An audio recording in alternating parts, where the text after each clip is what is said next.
With who, sorry? The Dockers, the Freo Dockers are down in Albany at the moment. Well, they're not, because I was just hanging out with Michael Walters, so... Yeah, he doesn't have to start training till next week. Oh, that's convenient. Sounded like you're telling me a furphy, but I believe you, sure. So I'm all around here. So if you're really happy with it, that's 3 from 3. It's a great start to the season. Yeah, I will take it. Kind of as we said at both halftime, and as we'll say shortly, like, don't know that we're playing anywhere near our capacity. In fairness, I don't think any team is, but there's a lot of things we don't like about how we're playing, and yet we're 3-0. So we'll take it. So we know there's a lot of improvement to come from such a young and such a new squad. I've gone and done some research. The last time this club was 3-0 at the start of the season was 1995. Okay. So the club hasn't been able to start seasons in this way, but has always found form midway through the year. When you look at the 3-0 launching pad, is that really important for you now to go to really set up to your year? Do you want me to be honest? I don't want to be Debbie Downer, but it's a race of 12 wins to make finals. So 3-0 is great, but from memory again, like, and we spoke about it during the week, Bendigo last year from memory started 7-0 and missed playoffs. So the start is good, and we started 2-5 and made it. So the wins in the bank early are good, especially if we haven't done it since 95. But we've got to find, 9 more of them yet. So we can't let our foot off the gas, because there's some really loaded up teams that are waiting for us. And the fact that all 3 of them are at home, I suppose you look at the importance of winning away games now that you head away midweek. Yeah, that was probably more the thinking was, like, we saw the schedule early, and we knew some teams that had spent up, couldn't get access to their players early, whereas we had most of our squad pretty early on outside of Erie. So we were able to get some runs on the board in pre-season, and we hit the ground running in pre-season and stressed to them how important it was to get off to a flyer, because, again, there's some loaded up teams that you just expect to make it regardless. It's a pretty ugly sort of start to the game. It felt like neither team really get going for the first couple of minutes, and then you found your range from there.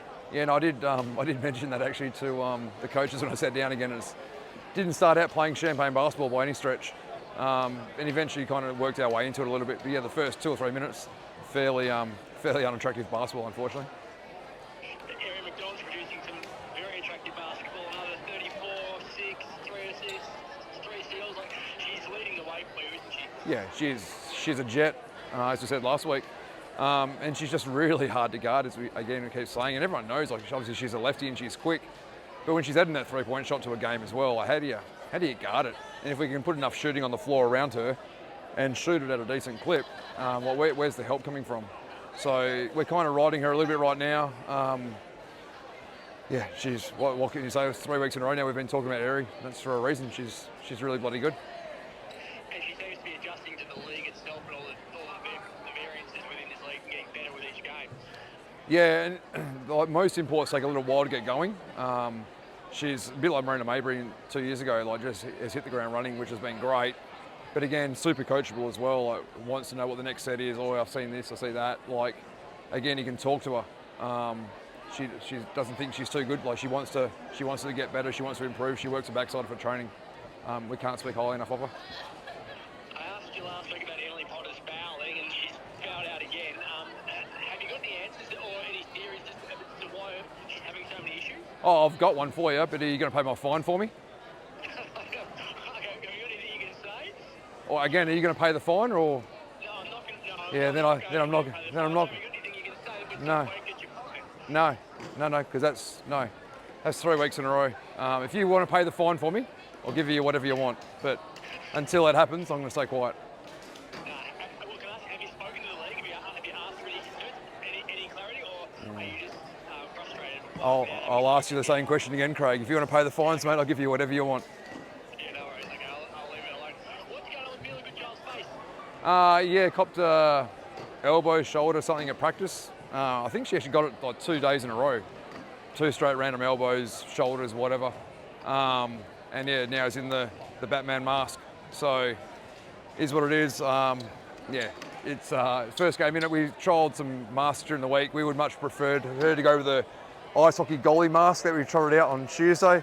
That was terrific. Unfortunately, she's gone to the more professional looking Batman mask. But the goal hockey mask was elite. Does she need to wear it for an extended period, or is it just a one one-game thing? No, I think she'll have it on for a while. Again, S&C issue, like again, we'll just ask the S&C staff, where's she at, can she play? Yeah, she's good to go, she just has to wear the mask. Okay, cool. So we've got the best S&C coach in the country. I'll leave that with him. Very good. Thank you very much for all that. I appreciate it. In this weird sort of time, we're off to work. Thanks, mate. Enjoy the holiday.